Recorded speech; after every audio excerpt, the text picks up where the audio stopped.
The grand conclave of the Cathar shimmered with the cold, internal light of 1,000 dying stars. Prismatic entities, beings of crystalline lattice and captured energy, hovered in a perfect spiral within the cavernous, silent chamber. Their forms, intricate and ancient, refracted the ambient glow of the celestial forge at the heart of their citadel, casting long, fractured rainbows across obsidian walls carved with the histories of forgotten eons. There was no sound, for the Cathar did not speak with vibrations of air. They communicated through precisely modulated frequencies of light, a silent language of pure geometric thought.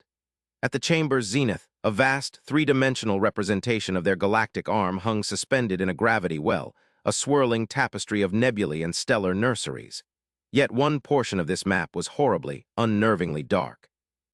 It was a creeping stain, an absence of light and data that was expanding with the inexorable patience of entropy itself. This was the manifestation of the enemy, the all-consuming phenomenon they called the silence. Prime Xyloc, his crystalline structure a deep, contemplative sapphire, felt the dissonant hum of anxiety from the assembled consciousnesses. It was a subtle thing, a slight desynchronization in their collective light pulse, a tremor in the perfect harmony of the conclave. Worlds had fallen before the silence, not in fire and glorious battle, for the silence did not fight. It simply arrived, and where it passed, there was nothing. No matter, no energy, no information. It was not a fleet or an empire. It was a cessation of existence, a moving boundary of cosmic erasure that defied every law of physics the Cathar had codified over their 100 millennia of civilization. Their client species, their protectorates, entire star systems that had pledged fealty to the Cathar's stable and ordered reign, had been snuffed out like candles in a void. Their final, terrified transmissions were not screams, but a sudden, perfect null. The debate, which had resonated for what lesser species might measure as weeks, had reached a point of excruciating tension. The conclave's grand strategy, the culmination of all their logical faculties, was the Aegis Line, a colossal undertaking to weave the fabric of spacetime itself into a barrier, a final, impenetrable wall behind which the core worlds of the Cathar and their most vital allies could be preserved. The project was monumental, requiring the focused energy of entire stars, but it was a logical, achievable solution. It was the Cathar way, to observe, to calculate, and to impose order upon a chaotic universe. The silence was the ultimate form of chaos, and the Aegis was the ultimate expression of order. But the silence was moving faster than their most pessimistic projections had allowed. It was adapting, flowing around their preliminary containment fields with an intelligence that was both terrifying and impossible.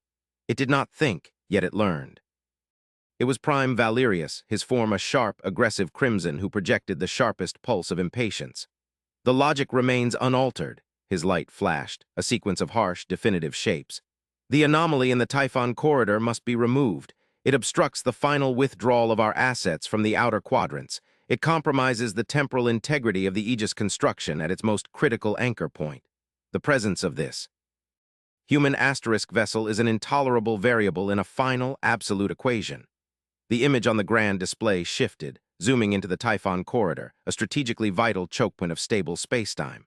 There, amidst the swirl of cosmic dust, hung a single, starkly alien object. It was a warship, yet it held none of the elegant, crystalline grace of a Cathar vessel. It was a brutalist wedge of dark, scarred metal, asymmetrical and utilitarian. It looked less like a creation of advanced science and more like a weaponized asteroid, crude and ancient. It was broadcasting a simple, low-frequency identification signal. Terran Commonwealth Ship Vigilance ***. It had been sitting there for 3 standard rotations, unmoving, unresponsive to all but the most basic hails, a stubborn mote of organized matter in the path of oblivion. Primalara, whose ancient form held the soft, pearlescent glow of deep memory and historical scholarship, pulsed a gentle counterfrequency. To remove it is to initiate a conflict. Our understanding of this species, the humans, is tragically incomplete. Our archives speak of them with a unique mixture of awe and terror. They are a species of profound contradictions. They achieved spaceflight while still mired in planetary tribalism. They developed weapons capable of sterilizing their own world, and then used that same technology to generate limitless energy. Their history is not a smooth ascent, as ours was, but a violent, chaotic lurching between self-destruction and breathtaking innovation. They are by our definition unstable. They are a pestilence, Valerius countered, his crimson light sharpening. A biological contagion that has only recently broken the bounds of its home system. They spread with no clear logic, no grand design. They are driven by emotion, a flaw we engineered out of our own consciousness eons ago.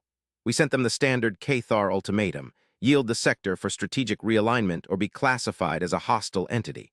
Their response was illogical. Xyloc remembered the human response. It had been translated through their most sophisticated linguistic engines, yet it remained an enigma. It was not a refusal, it was not a threat. It was a statement of fact, delivered in a calm, unwavering tone. We are aware of the approaching threat. We will hold this position. Nothing more, no explanation, no request for aid, no plea for understanding. Just a simple declaration of intent that bordered on the insane. A single, primitive warship intended to hold its position against a phenomenon that had erased entire civilizations without effort. It is not insanity, Alara projected softly, her light seeming to soothe the agitated frequencies in the chamber. Or if it is a form of insanity we have never encountered. The archives, fragmented as they are, speak of this trait. They call it resolve. A logical fallacy where a single unit, facing impossible odds, refuses to accept the calculated outcome of its own destruction. They persist not because they believe they can win, but because they believe the act of resisting is in itself a victory. A philosophical indulgence? Valerius flared. One we cannot afford. The Aegis requires the Typhon corridor to be clear. Their resolve threatens the survival of trillions. The lives of an entire civilization, a handful of emotional primitives, cannot be weighed against the ordered future of our conclave. We must sweep them aside. It is the only logical course. Xyloc remained silent, his core resonating with a deep, cold dread that was more than just fear of the silence. It was fear of the unknown. The humans were a blind spot in the Cathar's immaculate tapestry of galactic knowledge. They had expanded into a sector the Cathar had deemed strategically unimportant, a buffer zone of dying stars and rogue planets. The Conclave had observed them, of course, from a discreet distance. They had watched the humans build their small, rugged outposts, had analyzed their chaotic data streams filled with art and war, love and hatred. It was a cacophony of emotional noise that grated against the Cathar's serene, logical existence. They were everything the Cathar were not: short-lived, passionate, unpredictable, fragile. And yet here they were, a lone ship of this fragile species, planting itself in the path of the end of the universe. The question is not whether we can remove them, Xyloc finally projected, his sapphire light a steady, calming influence that drew the focus of the entire conclave. His own thoughts were a maelstrom, but his external projection was one of absolute control. The question is why they are there. A single warship does not position itself to fight a cosmic entity that consumes stars. It is not a military posture. It is a statement. We have assumed they are an obstacle. What if they are a signpost? What if they perceive something about the silence that we do not? Valerius's light pulsed with derision. Prime Xyloc, you grant this fledgling race far too much credit. What could they possibly perceive that the combined analytical power of the Cathar conclave has missed? We have studied the silence for cycles. We have sacrificed fleets of automated probes. We have watched it consume worlds through every spectrum of analysis. It is a physical constant gone rogue, a force of nature. One does not reason with a supernova. One does not negotiate with a black hole. And one does not seek wisdom from a species that has barely learned to govern its own irrational impulses. And yet, Alara interjected, her light weaving a complex pattern of historical precedent, their irrational impulses have led them to discoveries we deemed impossible. Their brute force approach to physics, their willingness to experiment with unstable energies that our logic forbade, has yielded technologies that are peculiar. Their faster-than-light travel does not fold space as ours does. It punches a violent, temporary hole through it. It is messy, imprecise, but shockingly effective. Their power generation is based on caged miniature stars, a process we abandoned as far too volatile. They embrace chaos, Valerius, they harness it. The silence is the ultimate chaos. Perhaps they see a resonance we cannot. The weight of decision pressed down on Xyloc. Valerius was right in his cold, brutal assessment. The Aegis was their only logical hope. Any delay, any complication increased the probability of failure, the survival of their species of T. The very concept of order in the galaxy rested on this single, monumental project. But Alara's words echoed a deeper, more primal uncertainty within him. The Cathar had achieved perfection, stability, and in doing so had perhaps lost something. They had not faced a true existential threat in millennia. Their patterns of thought were rigid, their solutions based on historical data and predictable outcomes. The silence was neither, and the humans. The humans were the living embodiment of the unpredictable. "We will not destroy them," Xylalok projected, his decision solidifying into a pattern of unwavering sapphire light. A ripple of dissent, primarily from Valerius's Crimson faction, pulsed through the conclave, but Xylok's authority as a prime held it in check. "We will not risk an open conflict with a species we do not understand, not at this critical juncture." A conflict could create unforeseen temporal distortions, further delaying the Aegis. "It is a variable we cannot afford to introduce. I will lead a delegation myself. We will make direct contact. We will go to this ship, the Vigilance Asterisk, and we will demand an explanation. We will use logic, reason, and the full weight of our authority to make them see the necessity of their withdrawal. We will give them one chance to comprehend the scale of the crisis and stand aside. If they refuse, then and only then will we entertain Prime Valerius's more direct solution." The conclave fell into a state of silent acquiescence. It was a compromise, a postponement of the inevitable, perhaps, but it was a course of action. The grand celestial map shifted again, highlighting the Cathar fleet assets nearest the Typhon corridor. A single, graceful vessel of spun light and crystalline energy detached itself from the silent armada. It was the Asterisk Clarity of Purpose Asterisk, Xylok's own diplomatic courier. As it moved toward the coordinates of the lone human warship, Xylok felt a strange resonance within his core, a feeling his ancestors had purged from their genome long ago, but which still lingered in the deepest substrata of their consciousness. It was a feeling that was illogical, unproductive, and utterly terrifying. It was anticipation. He was about to confront the ultimate chaos, but it was not the silence that filled him with this profound unease. It was the prospect of speaking to a human.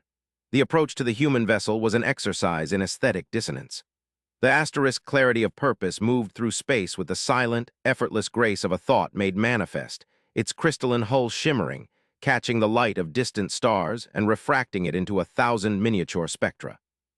It was a thing of beauty, a testament to 1 billion years of ordered evolution and design. The Vigilance Asterisk, by contrast, grew larger in the viewport and became increasingly offensive to Cathar sensibilities. It was a thing of pure, unadorned function. Its hull was a patchwork of plates, some darker than others, suggesting repairs and modifications made over time. It was scarred with micrometeoroid impacts and the faint, ghostly scorch marks of energy weapon discharges. It was not a pristine instrument of diplomacy or exploration. It was a veteran, a survivor, a silent, brooding warrior that had seen battle and endured. There were no graceful curves, no artistic flourishes, just hard angles, weapon emplacements that looked brutally oversized, and engine housings that seemed bolted on as an afterthought. It was, Xylok projected to his small retinue, the physical embodiment of its species' chaotic history. Their hail was answered with a simple burst of data, a docking vector, and a message. "Asterisk Clarity of Purpose Asterisk, you are cleared for approach. Maintain current velocity. We will extend a docking collar. Welcome aboard the Asterisk Vigilance Asterisk." The voice, translated by their ship systems, was female, calm, and devoid of any discernible emotion. No deference, no aggression, just a statement of logistical fact. The docking process was jarring. The Cathar method was a gentle merging of energy fields, a seamless transition from one environment to another. The human method involved a heavy magnetic clamp locking onto their hull with a percussive thud that sent a shudder through the Asterisk Clarity of Purpose. An extendable tunnel, a crude metal and polymer tube, connected the two ships. It was a primitive, physical solution to a problem the Cathar had solved with pure energy manipulation eons ago. Xylok, flanked by 2 honor guards whose crystalline forms were a sharp, militant silver, glided into the airlock. The transition was a sensory shock. The air in the Cathar ship was a sterile, energy-rich medium. The air on the human ship was thick. It had a smell, a complex mix of ozone, heated metal, filtered water, and something else, something organic and faint. The lighting was yellow and low, not the pure, full-spectrum light of the Cathar. The corridor was narrow, its walls lined with pipes and data conduits, all ruthlessly exposed and labeled with a simple, blocky script. There was no art, no attempt to beautify the space. It was a machine for living in, nothing more. They were met by a single figure, a human.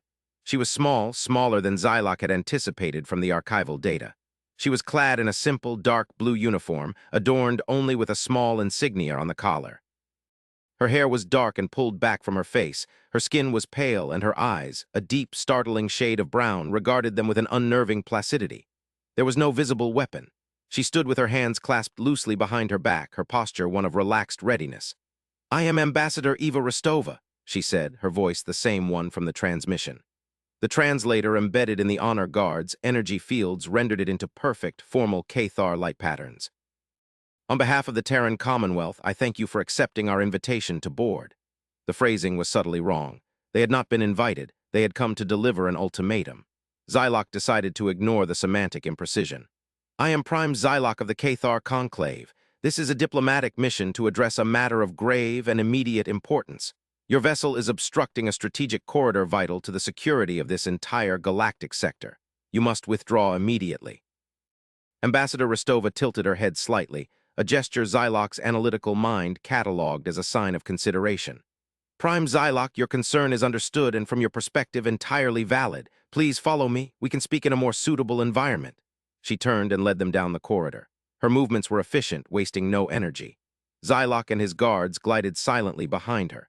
He observed the other humans they passed, engineers, technicians, officers. They were of all different sizes and colors, a chaotic assortment of phenotypes.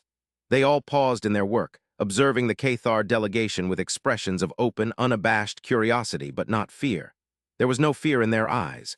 For a species facing imminent, total annihilation, their lack of panic was the most illogical thing Xyloc had yet encountered. They were led to a chamber near the front of the ship. It was not a grand hall like the Conclave, but a dark, functional space dominated by a large, circular table.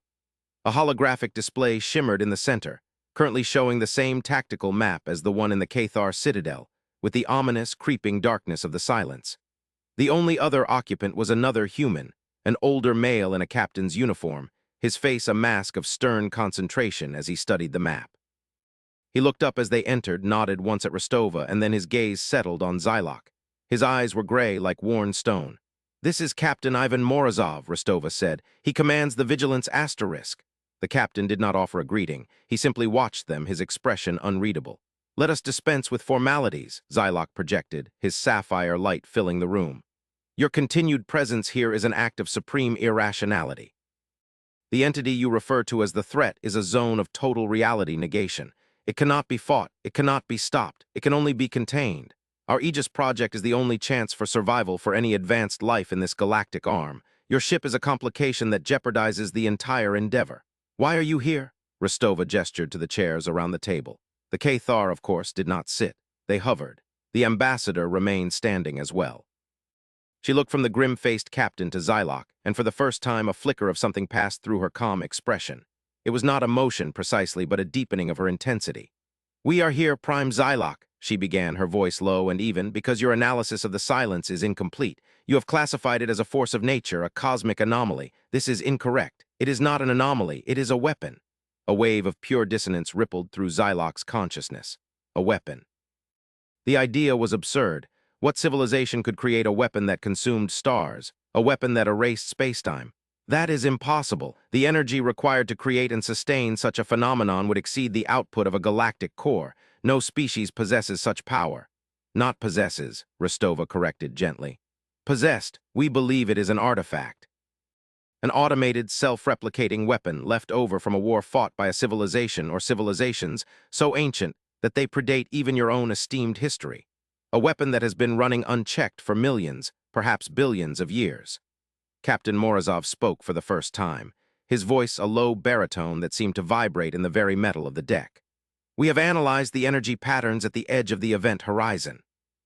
Your probes recorded data, but you interpreted it as random quantum fluctuations. Why?" "Oh, we're looking for a pattern, you understood. We were looking for a pattern of intent, and we found one. It's faint, buried under layers of cosmic noise, but it's there. A repeating signal, a shard of code. It is not just consuming, it is searching." Xyloc felt his logical framework begin to fracture. The Cathar had based their entire strategy on the assumption that the silence was a mindless, expanding void. If it was a weapon, if it had intent, then their defensive barrier might not be a solution. It might merely be a puzzle for it to solve. Even if this wild hypothesis were true, Xyloc projected, forcing his light to remain steady, it changes nothing. It is still an unstoppable force. Your single primitive vessel can do nothing to deter it. You are throwing away your lives for a gesture of pointless defiance. "No," Rostova said, her gaze unwavering. "Not pointless. We are not here to fight it in the way you understand fighting. We are not here to destroy it. We are here to teach it." The statement was so profoundly alien, so contrary to every strategic and philosophical principle the Cathar held that for a moment Xyloc's light pulse faltered. He could feel the confusion and disbelief of his honor guards. Teach a star-devouring void. Your species has a saying, I believe, Rostova continued, her eyes seeming to look straight through Xyloc's crystalline form and into his core consciousness. The Cathar value order above all things. You believe the universe is a set of rules to be understood and mastered. You see the silence as the ultimate chaos. But we humans, we have a different perspective. We believe consciousness is the most valuable thing in the universe, not order, consciousness. And consciousness can learn. She gestured to the holographic display. The captain manipulated a control panel, and the image zoomed in on the Vigilance asterisk. A schematic appeared, showing the ship's internal systems. At its heart was a device that pulsed with a strange, contained energy. It looked nothing like a Cathar power core.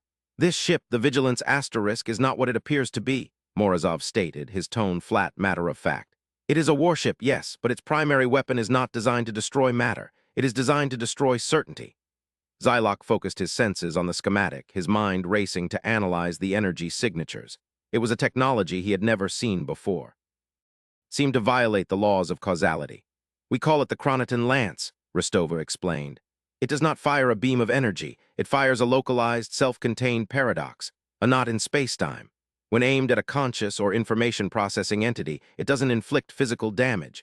It introduces a piece of impossible data into its processing matrix.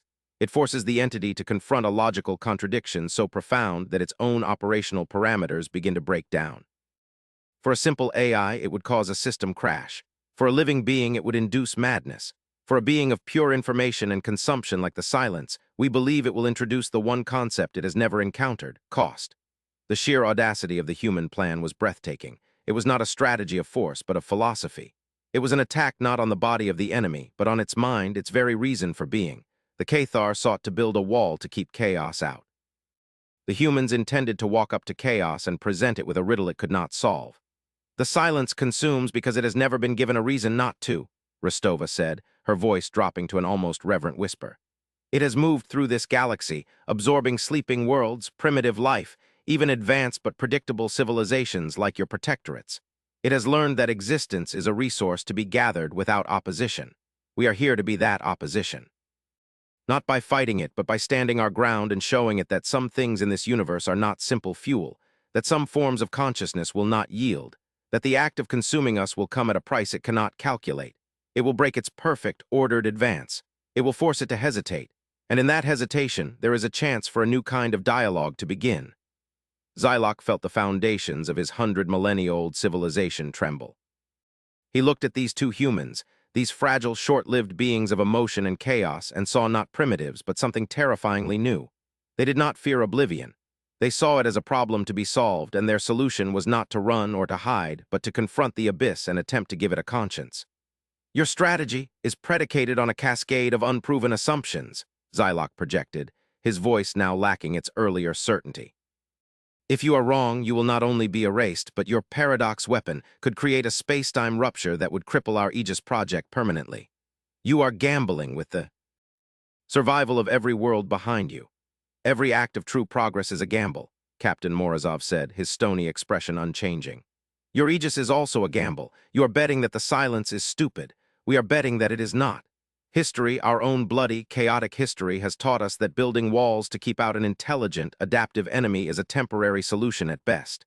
The only permanent solution is to change the enemy's mind.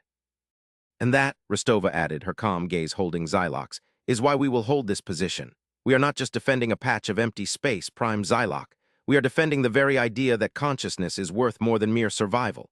We are making a stand for the soul of the universe. We ask you to understand this. We do not ask for your help. We only ask that you do not interfere. Allow us this one chance to prove that there is another way besides hiding behind a wall.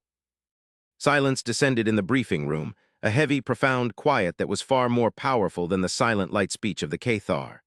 Xyloc looked at the holographic map, at the single point of light that was the asterisk Vigilance asterisk, and the encroaching, absolute darkness of the Silence.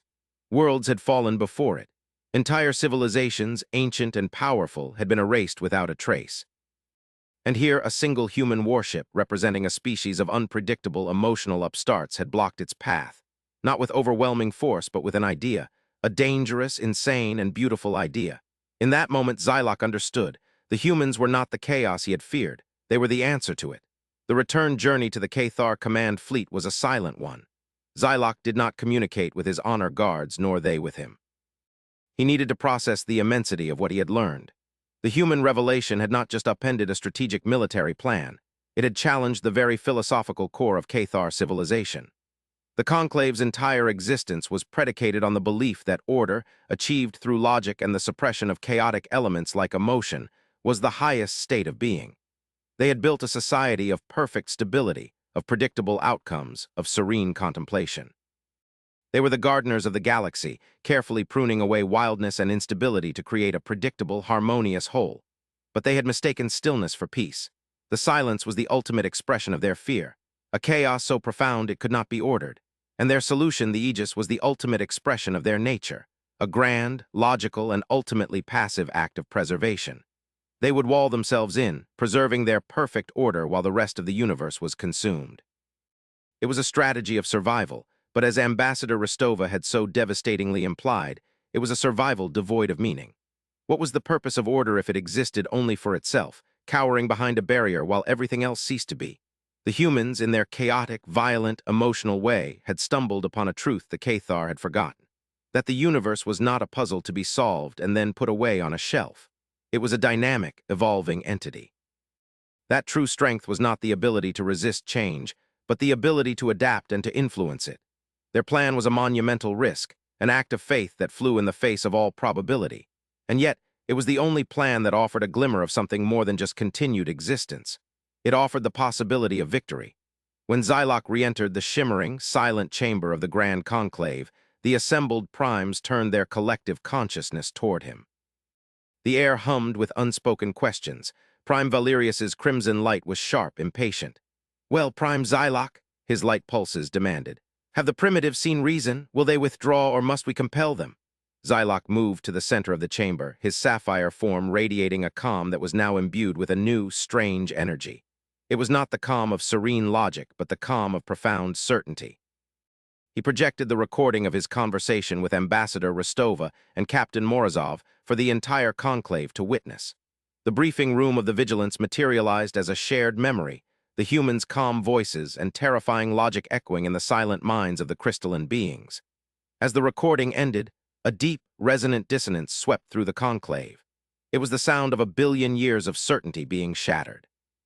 The concepts were so alien, a weapon of paradox, a strategy of teaching, the defense of an abstract principle over physical survival, that they struggled to integrate the new data. Valerius was the first to recover, his light flashing with outrage.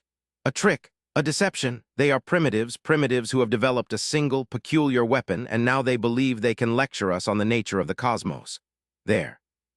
Analysis is a fantasy, a desperate gamble by a species that embraces death. We cannot and will not stake our civilization's survival on the philosophical whims of these creatures. The Aegis is our only certainty. We must proceed, clear the Typhon corridor, now." "No," Xyloc projected, his own light flaring with an intensity that silenced Valerius. "You are wrong, Valerius. You are wrong because you are looking at them through the lens of our own history, our own limitations. We see chaos and instability. I saw resilience. We see emotion as a flaw. I saw a source of strength so profound that it allows them to face utter annihilation without fear. We value the preservation of what is. They value the potential of what asterisk could be. Their plan is not a gamble, it is a choice. They have chosen to define victory not as survival, but as the defense of meaning." Prime Alara, the historian, pulsed with a soft, wondering light. "The archives, they spoke of this. Human myths. Stories of single heroes standing against impossible odds. We dismissed it as primitive fiction, as ego gratification fantasies. But it is not. It is their core operating principle. They believe a single moral act can change the course of history. They have built their entire civilization on this illogical premise. And they have not only survived their own chaotic nature, they have thrived.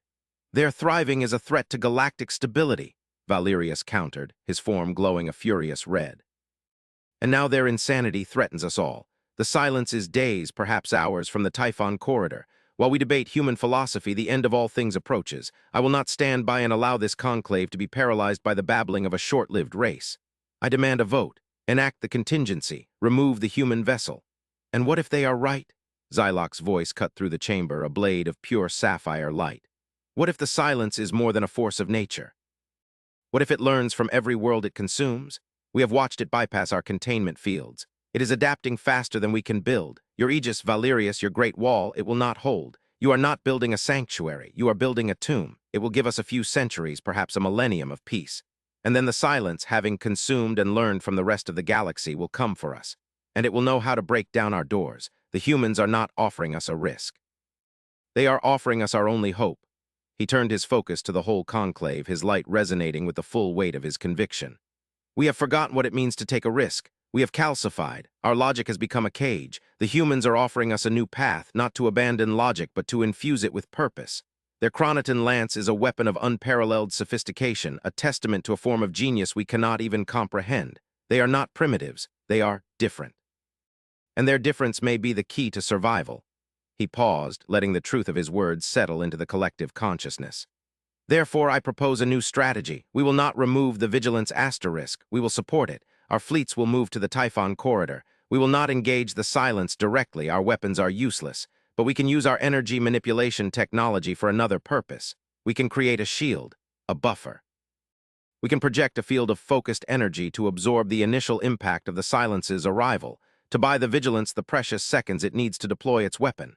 We will hold the line with asterisk them. The conclave was thrown into a state of unprecedented turmoil. To actively aid another species in such a monumentally risky venture, to stake their very existence on the technology of a chaotic, unknown race, it went against every instinct, every tradition. Yet Xylok's logic was inescapable. The Aegis was a slow death. The human plan was a chance at life. The debate raged, a silent, flickering storm of colored light and geometric patterns. But Xylok's words and the haunting, calm voice of the human ambassador had planted a seed of doubt that could not be uprooted. The fear of the known, of their own slow, logical path to extinction, began to outweigh the fear of the unknown. Slowly, hesitantly, the conclave began to shift. The spiral of light began to resonate with a new harmony, a fragile but growing consensus. Valerius's crimson light dimmed, not in agreement but in sullen defeat. The vote was cast not by formal declaration but by a gradual synchronization of light pulses, a merging of wills. The Cathar would make their stand. The order went out.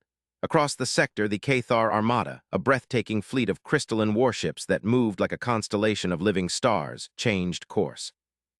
They flowed toward the Typhon corridor, not to purge it, but to guard it. On the bridge of the asterisk clarity of purpose, Xylok sent a single, simple message T. O the lone human warship. The Cathar conclave will support your endeavor. Our fleet is en route to provide energy shielding. We will hold the line with you. The response from Ambassador Rostova was almost instantaneous. There was no surprise, no elation, no lengthy expression of gratitude, just a simple, profound acknowledgement that resonated with Xylok's core more than any poetry. We understand. Welcome to the fight, Prime Xylok. The void at the edge of the Typhon corridor began to decay. It was not a grand arrival, not an explosion of energy, but a quiet, chilling subtraction. The light from distant stars and nebulae simply ceased to be there, as if a hole had been opened into a dimension of absolute nothingness. The silence had arrived. It appeared on the Cathar sensors and the Vigilance Asterisk-S viewscreen as a perfect, featureless blackness, a moving wall of entropy that absorbed all sensor pings, all light, all hope. It did not radiate cold. It was the absence of heat. It did not radiate malice. It was the absence of all intent save one: to consume. The Cathar fleet, a breathtaking sight of thousands of shimmering, multifaceted vessels, had formed a vast, concave shield around the small, dark form of the Vigilance Asterisk. They were arrayed in a complex geometric pattern, a fractal of energy and crystal designed to project and focus their power. At Xylok's command, now broadcast from the bridge of his flagship which had joined the formation, the fleet came to life. A wave of pure, white-gold energy erupted from every ship, flowing forward and merging into a single, cohesive barrier of incandescent light, a shield of pure order arrayed against the encroaching chaos. It was a sight of such sublime beauty and power that it seemed impossible anything could breach it. On the bridge of the Asterisk Vigilance Asterisk, the atmosphere was one of profound, disciplined calm. Ambassador Rostova stood beside Captain Morozov, her hands clasped behind her back. Xylok was there with them, a projection of his consciousness transmitted directly into the ship's holographic systems, his sapphire form a ghostly, luminous presence among the humans. He watched the crew at their stations, their faces illuminated by the green and amber glow of their consoles. Their heart rates, as displayed on a nearby biomonitor, were elevated, but their hands were steady. They were afraid, Xyloc realized, but they had chained their fear to their duty. It was a remarkable alien form of self-control. "The shield is holding," a Cathar voice, translated into the ship's speakers, announced from Xyloc's flagship. "Energy drain is immense but stable. The silence, it is touching the shield." There was no impact, no sound. The great wall of light simply began to dissolve where the darkness touched it. It was like pouring water onto a sponge of infinite thirst. The Cathar ships poured more and more energy into the shield, the light flaring brighter, fighting a losing battle against the inexorable consumption. The silence was learning the shield's frequency, its composition, and it was adapting its process of erasure to be more efficient. "It's analyzing the barrier," Captain Morozov said, his voice a low rumble. "Just as we predicted, it sees a problem and works to solve it. It has no concept of being resisted, only of being delayed." "The shield will fail in 120 seconds, came the Cathar update, a note of strain now audible in the translation. "That's more than we need," Rostova said calmly. She looked at Morozov and nodded once. The captain's voice was firm, carrying across the bridge with absolute authority. "All hands, this is the captain. Prepare for primary weapon discharge. Finalize targeting solution on the heart of the anomaly. Mr. Chen on my mark." A young officer at the tactical station looked up, his face pale but his eyes resolute. "Targeting solution locked, Captain. The lance is fully charged. We are ready to make a little history." "Energy shield integrity at 60%, the Cathar warned. The golden barrier was visibly receding, the darkness closing in around them. Xyloc watched the human crew. They were not praying to gods or saying emotional goodbyes. They were simply doing their jobs with a quiet, focused intensity that was more impressive than any display of warrior bravado. They were a species that had looked into the abyss so many times, on their own world, in their own hearts, that they had learned how to face it without flinching. "Shield at 30%. We cannot hold it much longer." "Captain," Rostova said softly. Morozov took a deep breath. "Mr. Chen, fire." The asterisk vigilance shuddered. Not from a massive recoil, but from a profound, internal shift in its own reality.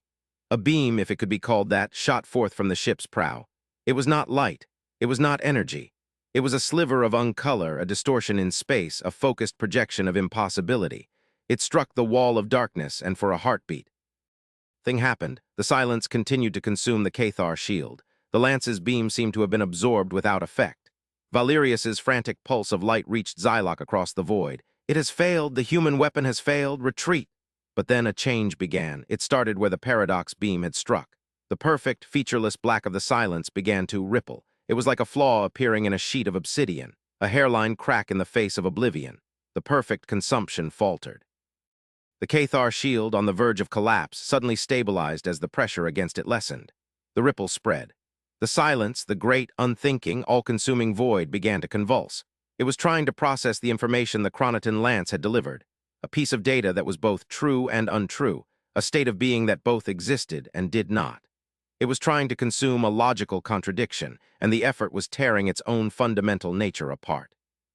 The smooth, advancing front of the void fractured. It was no longer a wall, it was a storm of shattered nothingness. It recoiled.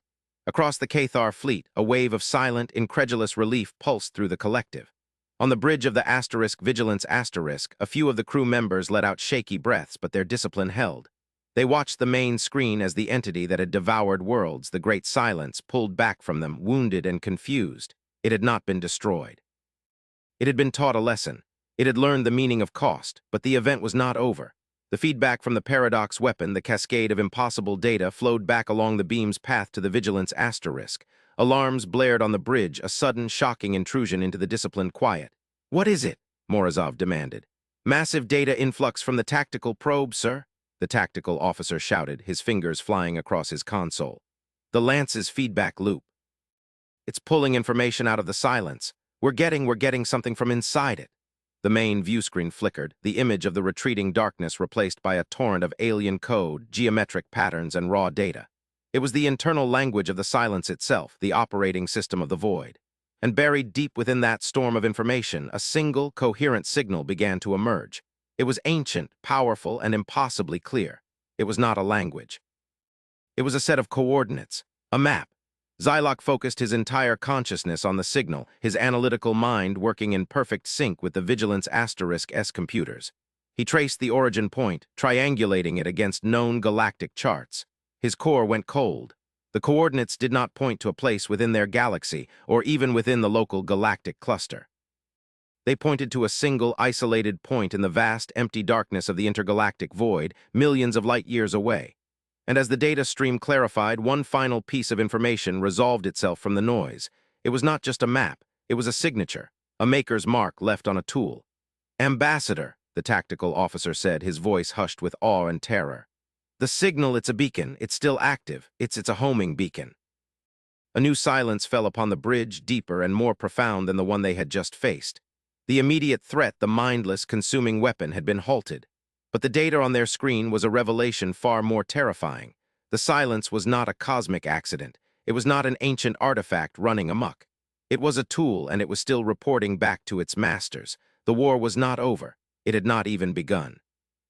This was merely the first shot fired against a foe so ancient and so powerful that they treated the erasure of galaxies as a form of automated labor.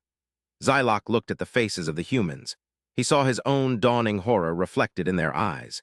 He had come here to confront a species he had believed to be chaotic and primitive.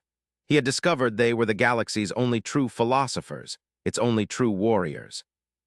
He had believed the ultimate struggle was between order and chaos, but he now saw that was a childishly simple view of the universe.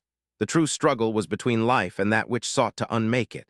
He thought of the title the Cathar archives had given to the human historical records, "The Children of Conflict." He had always seen it as a condemnation. Now he understood it as a definition of their strength. They had been forged in the fires of constant struggle against their planet, against each other, against their own nature. They did not break. They did not hide. They learned. Worlds had fallen before the silence, but a human warship had blocked its path, and in doing so it had not just saved a star system. It had rung a bell in the deep darkness, awakening both the besieged and the besiegers. It had shown them all the true scale of the board on which they played. Ambassador Rostova turned to him, her face grim but her eyes filled with that same terrifying human resolve. "Prime Zylok," she said, her voice quiet but echoing in the silence of the bridge. "It seems our work is not yet done." Zylok looked from her face to the star chart, to the single ominous point of light in the great void between galaxies. For the first time in 10,000 years, a Cathar Prime felt an emotion he could not logically suppress. It was not fear. It was a feeling of profound, terrible, and exhilarating purpose. They had faced the end, and together they had found a new beginning.